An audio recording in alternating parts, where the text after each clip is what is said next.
Hi అండి, welcome back to Vimala Vangala vlogs. నేను మీ విమల. ఇక్కడ నేనైతే రవ్వ లడ్డు చేశానండి. ఇప్పుడు నవరాత్రులు కదా, ఏమైనా ప్రసాదంగా కానీ లేకపోతే పిల్లలు హాలిడేస్ ఇచ్చినారు 15 రోజులు. పిల్లలు స్కూల్కి వెళ్తే అస్సలు ఫుడ్ అడగరు, కానీ ఇంట్లో ఉంటే ఎప్పుడు ఏవో ఒకటి తినాలని అడుగుతూనే ఉంటారు. సో ఇలా చేసి పెట్టుకోండి, వాళ్ళు ఎప్పుడు అడిగితే అట్లా ఇవ్వచ్చు. సో నేనైతే ఇందుకోసం ఒక టెంకాయ తెచ్చుకున్నాను, పచ్చి టెంకాయ. సో ఈ టెంకాయని కొబ్బరి తీసి ఈ తురుముకున్నాను అనమాట. ఈ పచ్చి కొబ్బరి వేస్తే చాలా బాగుంటుంది ఈ రవ్వ లడ్డు టేస్ట్ అనేది. యాక్చువల్గా మీరు నవరాత్రుల్లో దేవి నవరాత్రుల్లో కొడతారు కదా టెంకాయ, సో ఆ టెంకాయలు అయితే వాడుకోండి. నా దగ్గర ఏంటంటే మేము గుడిలో టెంకాయ కొట్టొద్దు, సో మాకు అంటుంది కాబట్టి మేము టెంకాయ కొట్టొద్దు కాబట్టి నేనే టెంకాయ తెచ్చుకొని దేవుడికి కొట్టొద్దు, సో నేను ఉట్టిగా కొట్టుకొని రవ్వ లడ్డులోకి టెంకాయ కొట్టుకొని తురుముకున్నాను అనమాట, కొబ్బరి తురుము. అదైతే ఒక గిన్నె రవ్వ. ఈ తురుము అంతా వచ్చింది సగం. మా జోషి తురిమేటప్పుడే సగం తినేస్తా ఉందన్నమాట. సో అది తినంగా కొంచెం మిగిలింది తురుము. సో ఒక గిన్నె రవ్వ తీసుకున్నాను, ఒక పెద్ద గిన్నె. సో ఇక్కడైతే బాదము కాజు కట్ చేసుకుంటున్నాను అనమాట. ఇంకా మీ దగ్గర ఈ మధ్య అవి ఒకటి చిన్నవి ఈ డ్రై ఫ్రూట్స్ కట్ చేసే వస్తున్నాయండి. అవి ఉంటే ఇంకా మంచిగా చిన్నగా కట్ అవుతాయి. నేనైతే నాకెందుకో చాకుతో ఇంటి నిండా ఎక్కువ సామాను కొనుడు ఇష్టం ఉండదు. ఏదో ఒక కొత్త ప్రోడక్ట్స్ వస్తుంటాయి, కానీ అవన్నీ కొన్నామనుకో మేము అసలే ఏ సంవత్సరం ఏ ఊర్లో ఉంటామో తెలియదు, ఆ సామాను ఏడబెట్టాలనో కూడా అర్థం కాదు. సో నేను ఎక్కువ కొనను. సో నేనైతే ఇట్లా డ్రై ఫ్రూట్స్ కట్ చేసి పెట్టుకున్నాను, బాదము కాజు. నా దగ్గర అయితే ఎండు ద్రాక్ష లేదు, మీ దగ్గర ఉంటే వేసుకోండి. తర్వాత ఒక గిన్నె రవ్వకి హాఫ్ గిన్నె చక్కెర తీసుకొని యాలకలేసి మిక్సీ బట్టి పెట్టుకున్నాను అనమాట, పౌడర్ లాగా. కొంచెం ఎక్కువే పెట్టాను. కాకపోతే ఒకవేళ మీకు ముందు వేసుకున్న తర్వాత మిగిలితే చక్కెర పొడి దేంట్లోనైనా టీలో అట్లా వాడుకోండి. తర్వాత నేనైతే ఒక గిన్నె పెట్టుకొని ఒక స్పూన్ కొంచెం నెయ్యి వేసి, తర్వాత బాదం పలుకులు ఇందాక మనం కట్ చేసి పెట్టుకున్నాం కదా, సో ఈ బాదం పలుకులు అయితే వేయించి పెట్టుకున్నాను. తర్వాత కాజు అనేవి సగం చేయలేదు, ఫుల్లే పెట్టుకోండి, ఎందుకంటే రవ్వ లడ్డు మీద పెట్టడానికి చాలా బాగుంటాయి. లేదు తినము అంటే సన్నగానే కట్ చేసుకోండి. ఇవి కూడా వెంటనే వేయించి పక్కకు తీసి పెట్టుకోండి. తర్వాత ఇంకొంచెం నెయ్యి వేసి మనం ఫస్ట్ ఈ రవ్వ వేయించడమేనండి ప్రాసెస్. ఫస్ట్ అయితే మనం తురిమి పెట్టుకున్న ఈ కొబ్బరి వేసి కొంచెం బ్రౌన్ కలర్లో వచ్చేంత వరకు బాగా వేయించండి. ఎక్కువ బ్రౌన్ కలర్ అవసరం లేదు, ఎందుకంటే మళ్ళీ రవ్వ కూడా వేసి చాలాసేపు వేయిస్తాం కాబట్టి ఆలోపు కొబ్బరి కూడా అంత బ్రౌన్ కలర్లోకి వస్తుంది. కొంచెం వేయించిన తర్వాత నేనైతే ఒక మీడియం సైజు గిన్నె నిండా తీసుకున్నాను కదా రవ్వ, ఎందుకంటే కొంచెం పిల్లలు బాగానే తింటారు. మా జోషికి స్వీట్ అంటే చాలా ఇష్టము. అసలు యాక్చువల్గా మా జోషి డీమార్ట్లో స్టోరేజ్ రవ్వ లడ్డు తెచ్చుకుంటుంటే వద్దులే అమ్మా అని చెప్పి నేను చేస్తా అని ఈ పని అంతా పెట్టుకున్నాను అనమాట. సో ఇంకా దానికి చేసి పెడదాము, ఆకలేసినప్పుడల్లా కొంచెం తింటుంటుందని. సో నేనైతే నెయ్యి సరిపోదేమని పైనుండి ఇంకో 2 స్పూన్లు వేసాను. అయినా మనం వేయిస్తూ ఉంటే అది కూడా కరిగిపోయి వేగుతుంది అనమాట. ఫస్ట్ ఈ రవ్వ లడ్డుకు ఈ రవ్వ వేయించడం ఒక్కటే పని, లేకపోతే చాలా ఈజీ అండి. ఈ రవ్వని సిమ్ములో పెట్టుకొని ఒక 10-15 నిమిషాలు పడుతుందండి, అదంతా కొంచెం బ్రౌన్ కలర్లోకి రావాలి. సో ఈ వేయించడం ఒక్కటే చాలా పని, లేకపోతే చాలా ఈజీ రవ్వ లడ్డు అయితే. సో ఇలా వేయించుకుంటూ ఉండండి. ఇలా వేయించేటప్పుడు కొబ్బరి కూడా మంచిగా ఫ్రై అవుతుంది గోల్డెన్ బ్రౌన్ కలర్లోకి. సో ఇలా వేయించేటప్పుడు మంచి సువాసన, మంచి స్మెల్ వస్తుందండి. సో ఇలా వేయించుకోండి. నాకైతే ఈ వంట చేసేటప్పుడు ఈ యూట్యూబ్ వీడియో ఏమో కానీ ఈ లైట్కి నాకు ఫేస్ అంతా చాలా చెమట వచ్చేస్తుంది. మామూలుగా వంట చేసే కంటే అసలు చాలా విసుగు వస్తుంది.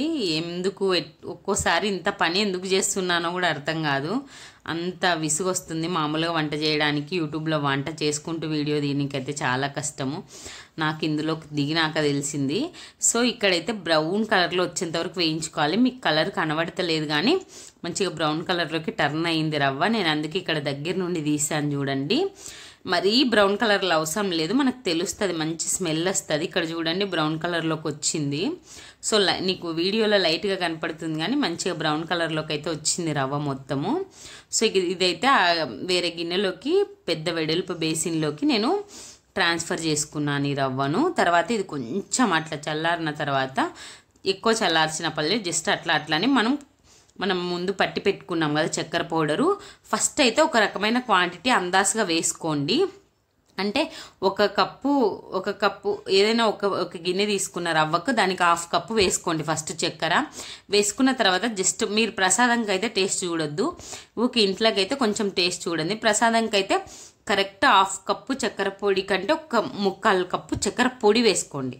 చక్కెర వేసుకోవద్దు, చక్కెర పొడి పట్టినాక 1/4 కప్పు సెలెక్ట్ చేసుకోండి ఒక కప్పుకు, అప్పుడైతే మంచిగా సరిపోతుంది. సో ఇలాచి ఆల్రెడీ వేసి పట్టాం కాబట్టి అవసరం లేదు. సో ఈ పొడి అంతా ఈ వేడి దాంట్లోనే వేసి కలిపినప్పుడు రెండు మంచిగా కలిసిపోతాయి అన్నమాట, ఈ రవ్వ చక్కెర.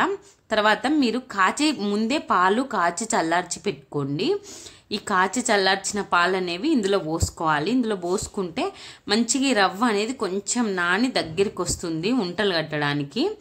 సో మీరు ఫస్ట్ ముందే కాంచి పెట్టుకోండి. నేను చెప్దామనుకున్నా మర్చిపోయినాను. సో ముందే ఈ ప్రాసెస్ అంతా స్టార్ట్ చేసేక ముందే పాలు అనేవి కాచి చల్లార్చి పెట్టుకోండి. ఎక్కువ పాలేం పట్టవు, ఆల్రెడీ మీరు పొద్దున్నే కాంచి చల్లారుస్తారు కదా, సో అవి సరిపోతాయి. సో ఇక్కడ ఏమన్నా చక్కెర ఉంటలు ఉన్నా కూడా అవన్నీ లేకుండా మంచిగా నీట్గా కలిపి పెట్టుకోండి. సో ఇక్కడైతే ఇలా పొడి ఏమన్నా ఉన్నా ఒకసారి మీరు మామూలుగా చేసుకునే పద్ధతి టేస్ట్ చూడండి. నేనైతే ఇక్కడ కాచి చల్లార్చుకున్న పాలు ఫస్ట్ అయితే అందాసుగా కొన్ని పోసుకోండి. మహా అంటే ఒక 1/4 కప్పు 1/2 కప్పు పడతాయి అంతే. ఫస్ట్ కొన్ని పోసుకొని దానిని బాగా కలుపుకుంటూ కట్టుతుందా లేదా అని చూసుకొని ఒక 10-15 నిమిషాలు బాగా కలిపిన తర్వాత ఈ చక్కెర పాలు ఈ రవ్వ బాగా కలిసిన తర్వాత ఒక 15 నిమిషాలు మూత పెట్టేసి పైన కొద్దిసేపు వదిలేయండి. చూడు ఇక్కడ కడుతుంది. కొద్దిసేపు వదిలేస్తే ఆ రవ్వ అనేది మళ్ళీ పలుకులు లేకుండా మంచిగా నానుతుంది. కొంతమంది చక్కెర అనేది ఇట్లా పాకం పడతారండి. నాకైతే ఆ రవ్వ లడ్డు చాలా గట్టిగా అనిపిస్తుంది, నాకు అస్సలు నచ్చదు. సో మా సైడ్ చేసే ప్రాసెస్ అయితే మా రాయలసీమ సైడ్ మా అమ్మ ఎప్పుడు స్కూల్ నుండి వచ్చేసరికి ఇంకొంచెం సరిపోలేదని ఇంకొన్ని పాలు పోసాను. సో మీరు చెక్ చేసుకోండి. ఇంకా మూత మూసి ఒక 15 నిమిషాలు పక్కకు పెడితే కరెక్ట్ నాని మంచిగా మనకు రవ్వ లడ్డు ఎలా ముద్ద చేసుకుంటే సరిపోతుందో అలా చేసుకునేటట్టు కరెక్ట్గా సరిపోయింది. సో ఇలా ఒకసారి కలుపుకొని మనం ముందుగా వేయించి పెట్టుకున్నాం కదా, సో ఈ బాదం అనేది వేసుకోండి. కాజు కొన్ని వేసి కొన్ని పక్కకు పెద్దవి ఉంటాయి కదా, అవి పక్కకు ఉంచుకోండి. లడ్డు చుట్టేటప్పుడు కాజు పైన పెట్టుకొని చుట్టుకోండి, బాగుంటుంది. సో ఇక్కడైతే నేను ఇంకా రవ్వ లడ్లు చుట్టుతున్నాను. సో ఇలా ఉంటే బాగుంటుంది. ఇంకొకటి ఏంటంటే ఈ రవ్వ లడ్లు మనం పాలు పోసాం కాబట్టి బయట ఉంచితే పాడవుతాయి. సో కంపల్సరీ ఫ్రిడ్జ్లో పెట్టుకోవాలి. పాకం పట్టినవి అయితే బయట ఉంచినా ఏం కాదు, కానీ ఈ లడ్డుకు పాకం పట్టి చేసుకున్న లడ్డుకు అయితే చాలా తేడా ఉంటుందండి. పాకం పట్టి చేసినవి చాలా గట్టిగా ఉంటాయి. నేను ఒకసారి ట్రై చేసినా కూడా దీనిలో అంత స్మూత్గా మెత్తగా మంచిగా అయితే అనిపించవు. ఎలాగూ మా పిల్లలు ఒక 3-4 రోజుల్లో 4-5 రోజుల్లో ఖాళీ చేస్తారు.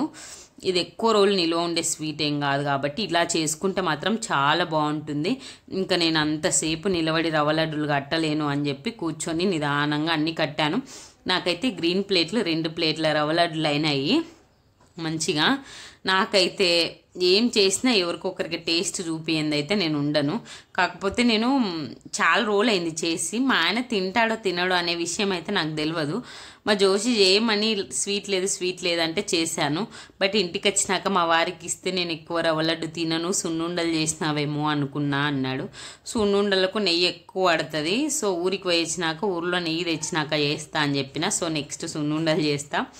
ఇక్కడైతే ఈ రవ్వ లడ్లు అన్నీ మనము ఫ్రిడ్జ్లో పెట్టుకోనికి స్టోరేజ్ చేసుకుంటున్నాను. మీరు కూడా ఏదన్నా ఎయిర్ టైట్ బాక్స్లో పెట్టి ఫ్రిడ్జ్లో పెట్టుకొని స్టోర్ చేసుకోండి. ఈ నవరాత్రుల్లో చిన్నగా జుట్టుకోండి ఒకవేళ మీరు ప్రసాదానికి చేసే పాటైతే. నేనైతే మీడియం సైజ్ జుట్టాను. సో ఇలా మూత పెట్టేసి ఫ్రిడ్జ్లో పెట్టుకోండి. ఈ వీడియో నచ్చితే సబ్స్క్రైబ్ చేసుకోండి, అలాగే లైక్ చేయండి.